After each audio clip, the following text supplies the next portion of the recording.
বাংলাদেশ ক্রিকেটে শুরু হয়েছে নতুন করে ষড়যন্ত্র। এক প্রকার ক্রিকেট ধ্বংস করার জন্য মনে হচ্ছে কেউ নীল নকশা তৈরি করেছে। তা না হলে সরকারের দায়িত্বশীল ব্যক্তি এবং বাংলাদেশ ক্রিকেট বোর্ডের দায়িত্বশীল ব্যক্তি তাদের ভিতরে এই দ্বন্দ্ব তৈরির কারণটা কি? বিশ্বকাপে বাংলাদেশ নেই, এটা কি কারণে বাংলাদেশ বিশ্বকাপে নেই এটা সকলেই জানে। এখানে স্পষ্ট করে নতুন করে আর কিছু বলার প্রয়োজন নেই। তবে নতুন করে আবার বিতর্ক শুরু হয়েছে যখন ওই সময়ে দায়িত্বে থাকা ক্রীড়া উপদেষ্টা জনাব আসিফ নজরুল নতুন করে একটা বিবৃতি বা বক্তব্য প্রদান করেছেন।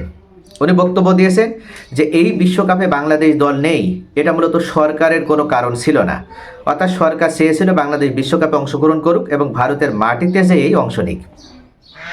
কিন্তু বাংলাদেশ ক্রিকেট বোর্ড এবং ক্রিকেটার তারা মূলত সম্মিলিতভাবে ডিসিশন নেয় যে তারা এই বিশ্বকাপে অংশ নেবে না, যার পরিপ্রেক্ষিতে শেষ পর্যন্ত বাংলাদেশ ভারতের মাটিতে বিশ্বকাপে অংশ নেয়নি।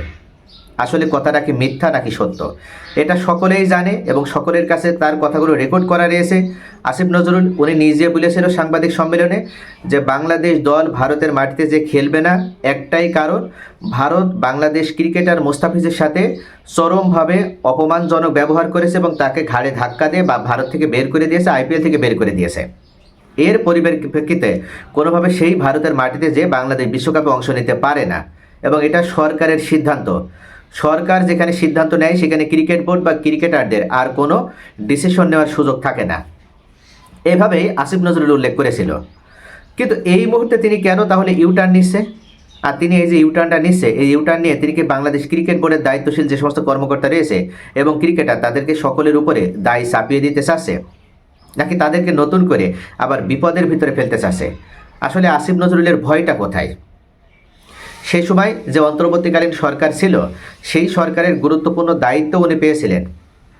উনি তো আইন উপদেষ্টাও এবং উনি শিক্ষক মানুষ এবং উনি এই যে ইউটার্ন নিল, অর্থাৎ সরকারে থাকাকালীন ভোটের আগে এক রকমের কথা আর ভোটের পরে এসে তিনি এই যে তার কথা পাল্টালেন বা তিনি এ ধরনের বিবৃতি দেননি বলে তিনি উল্লেখ করছেন, এটার মানেটা কি?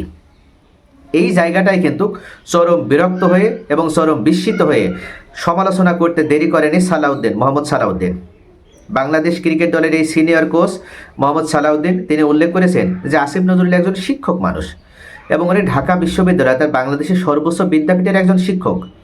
সেই শিক্ষক হয়ে উনি কি করে এমন ইউটার্ন নিতে পারে, এমন মিথ্যা কথা বলতে পারে? সালাউদ্দিন উল্লেখ করেছে যে আমাদের দুইজন ক্রিকেটার তারা বিশ্বকাপ খেলতে না পারার কারণে তারা তো কোমায় চলে গিয়েছিল, তারা চরমভাবে আপসেট হয়ে গিয়েছিল, তারা হারিয়ে গিয়েছিল, তাদেরকে আমরা খুঁজে পাচ্ছিলাম না। অবশেষে বিশ্বকাপের আগে যে একটা সিরিজ হলো সেখানে তাদেরকে নিয়ে এসে তাদের গায়ে হাত বুলিয়ে সান্ত্বনা দিয়ে তারপরে আমরা মাঠে নামাতে পেরেছি। এটাই তো আমাদের ক্রিকেট বোর্ডের একটা বড় অ্যাচিভমেন্ট, বড় একটা অর্জন যে ক্রিকেটারদের আমরা সান্ত্বনা দিতে পেরেছি, খেলায় নামাতে পেরেছি। মোহাম্মদ সালাউদ্দিন উল্লেখ করেছে যে একজন ক্রিকেটার শুধু অর্থের জন্য বিশ্বকাপ খেলতে চায় না, তার একটা স্বপ্ন থাকে সে বিশ্বকাপে অংশ নেবে এবং বিশ্ব মঞ্চে সে প্রতিনিধিত্ব করবে। এখানে অনেক কিছু ম্যাটার করে, অর্থ ম্যাটার করে, সুনাম ম্যাটার করে, অর্থাৎ সব কিছু মিলিয়ে একজন ক্রিকেটার সে নিজের ভিতরে এই স্বপ্নটাকে লালন করে যে সে বিশ্বকাপে খেলবে।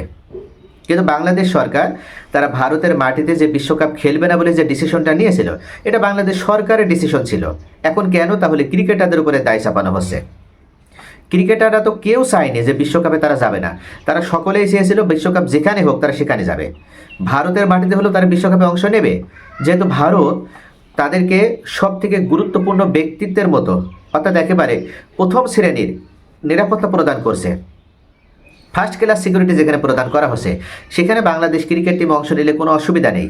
তারা যেতে চেয়েছিল, ক্রিকেটাররা যেতে চেয়েছিল, স্বতঃস্ফূর্তভাবে তারা পার্টিসিপেট করতে চেয়েছিল। কিন্তু বাংলাদেশ সরকার সরাসরি নিষেধাজ্ঞা দিয়েছিল যে বাংলাদেশ এখানে বা এই বিশ্বকাপে যদি অংশ নেয় তাহলে বাংলাদেশের এখানে যথেষ্ট সুনামের ক্ষতি হবে এবং বাংলাদেশ অনেক জল ঘোলা হয়ে গেছে, এখন যদি বিশ্বকাপে অংশ নেওয়া হয় তাহলে ভারতের কাছে আমাদের নতজানুক হতে হবে এবং এক প্রকার সকলেই জানবে, এমনকি ভারতীয় মিডিয়ারাও তারা আমাদের নিয়ে হাসি তামাশা করবে এবং এই হাসি তামাশার পাত্রে পরিণত না হয়ে আমরা বিশ্বকাপ বয়কট করতে রাজি আছি বা আমাদের বিশ্বকাপে না নিক, বিশ্বকাপ থেকে আমাদের বের করে দিক, তাতেও আমাদের সমস্যা নেই। কিন্তু আমরা কোনোভাবেই ভারতের মাটিতে অনুষ্ঠিত এই বিশ্বকাপে আমরা অংশ নেব না। সালাউদ্দিন মূলত এখন যে বিষয়টি স্বীকার করছে, তিনি যে কথাটি বলছেন তিনি অবশ্যই গুরুত্বপূর্ণ একটি কথা বলে এবং সঠিক কথা বলেছেন। তিনি যেটা বলেছেন সেটা হচ্ছে কোনোভাবে ওই সময় ক্রিকেটাররা এবং বিসিবি তারা এককভাবে সিদ্ধান্ত নেয়নি সরকারকে ছাড়া।